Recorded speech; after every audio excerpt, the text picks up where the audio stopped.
کیا کہہ رہے تھے؟ یہ کہہ رہے تھے، منور بھائی کہہ رہے تھے کہ فتاوی رضویہ میں جو احمد رضا خان، مولانا احمد رضا خان، انہوں نے لکھا ہے کہ جتنے بھی معاویہ کے لیے حدیث آئی ہے وہ مطلب احمد رضا پر بھی جھوٹا بہتان لگا رہے ہو. ایسا مطلب کیسے بریلوی لوگ ہیں اچھا یہ منور بھائی؟ مطلب احمد رضا خود سے کر کے احمد رضا ارے سن تو لو، تم نے کہا کہ امام احمد رضا نے لکھا، تم نے پہلے یہ الزام لگایا کہ امام احمد رضا کو تم لوگ نے بدنام کیا ہے. میں نے کہا صحیح تو کہا نا. ارے بات پہلے مجھے سن لو. تو تم نے کہا، میں نے پوچھا کہ کیسے، تو تم نے کہا کہ بھائی اس نے فتاوی رضویہ میں لکھا ہے کہ معاویہ کے شان میں جو ہے کوئی صحیح حدیث موجود نہیں ہے، ان کے تعلق سے کوئی صحیح حدیث موجود نہیں ہے. میں نے کہا حوالہ پیش کرو، تو آپ ادھر ادھر کرنے لگے. تو میں نے کہا کہ بھائی فتاوی رضویہ میں تو یہ بات ملتی ہے کہ حق پر حیدر کرار، لیکن معاویہ بھی ہمارے سردار، جو ان پر کام کرے وہ خود نہیں ہے معاویہ ہمارا سردار نہیں ہے. معاویہ تو میرے امام کا مسئلہ، معاویہ تو لانتی ہے بھائی. ارے رونا مت، لانتی نا. بخاری حدیث نمبر سب سے پہلی بات تو ہے منور بات کرنے کی سکت، سننے کی سکت رکھا کرو. ارے یار سنو گے، تم سناؤ گے، تم سکت رکھا کرو تھوڑی بہت سننے کی. تو رسول خدا نے ابو سفیان کو معاویہ کا اور یزید کے بچا کر لعنت کی ہے. خاموش ہو جاؤ فہیم صاحب، آپ خاموش ہو جاؤ. صحیح بخاری حدیث نمبر 3764، اس میں پہلی بات اس کے اوپر بات ہوگی. پہلے ابھی کیا بات ہو رہی ہے اس کو دیکھو. ابھی کیا بات ہو رہی ہے اس کو دیکھو.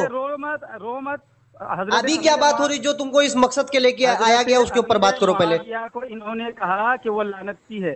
پہلی بات تو یہ کیا ہے، اس میں کیا لکھا ہے فتاوی رضویہ میں کہ احمد رضا کیا لکھتا ہے، اس کے اوپر پہلے بات کرو. میرے پاس سننے کی سکت ہے تمہارے اندر. ارے تمہارے اندر سکت ہے، تمہارے اندر سننے کی سکت ہے. جس مقصد کے تحت فہیم لے کے آیا ہے تمہیں، وہ سننے کی سکت ہے تمہارے اندر. ارے تو مقصد تو وہی ہے نا. اس نے کہا کہ تو فہیم نے جو تم نے بات کہی ہے تو تم کہہ رہے ہو احمد رضا کے اوپر بہتان لگا رہے ہو. کیونکہ حوالہ امام احمد رضا نے خود احمد رضا نے، تمہارے اعلیٰ حضرت نے لکھا ہے کہ معاویہ کی شان میں حدیثیں گڑی گئی ہیں.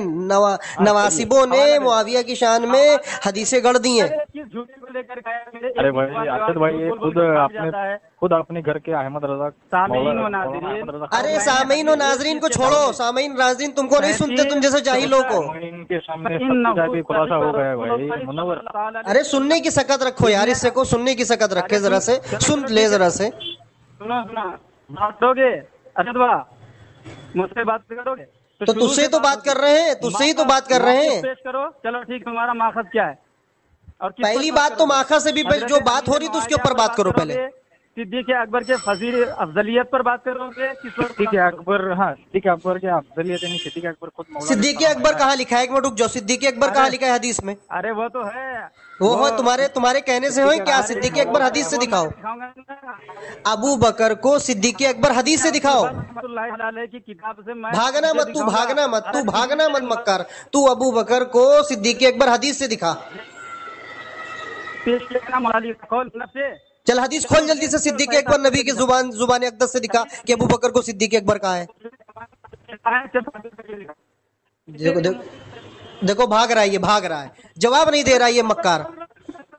ابے تو جب صدیق اکبر بول رہا ہے نام تو یہ حدیث سے دکھانا. صدیق اکبر کہاں نام ہے ان کا؟ پتہ نہیں ہے اس کو. اس کو سالے کو اس کو پتہ ہی نہیں ہے، جاہل کو. یہ آ جاتا ہے اٹھا کر، منہ اٹھا کر آ جاتا ہے، بے شرم کہیں کا. اس کو سالے کو اتنا ڈھیٹ بے شرم ہے یہ. دیکھو گالی دینے لگا، گالی دینے لگا. حضرت رضا تاج شریعہ رحمہ اللہ نے کیا لکھا تھا اپنی کتاب میں کہ ارے اس کی آواز پھنس رہی ہے، اس کی آواز فہیم بھائی پھنس رہی ہے، اس کو بولنے دو. وہی تو بولتا ہوں نا. ابے تو صدیق اکبر ثابت کر دے. چل تیرے پاس کچھ نہیں ہے للہ، تیرے پاس کچھ بھی نہیں ہے. تم لوگوں کے پاس کوئی دلائل نہیں ہے، صرف اپنے مولویوں کے دلائل پر آنکھیں بند کر لیا ہے تم لوگوں نے. مولا علی کے قول سے ثابت کیا کہ مولا علی فرماتے ہیں کہ افضل سب سے رسول اللہ کے بعد ابو بکر ہے، پھر عمر ہے. کس نے لکھا؟ کس نے لکھا یہ بات؟ کس نے کہا یہ بات؟ مولا علی نے کس نے کہا ہے؟ وہ کون سی بخاری کی حدیث نمبر کون سی؟ کس نے کیا کہا ہے؟ 3671 کیا لکھا ہے اس میں؟ لکھا ہے کہ حضرت محمد بن حنیفہ حنفیہ رضی اللہ تعالیٰ عنہ اپنے والد سے فقال علی ابی ای الناس خیر بعد رسول اللہ صلی اللہ علیہ وسلم وقال ابی بکر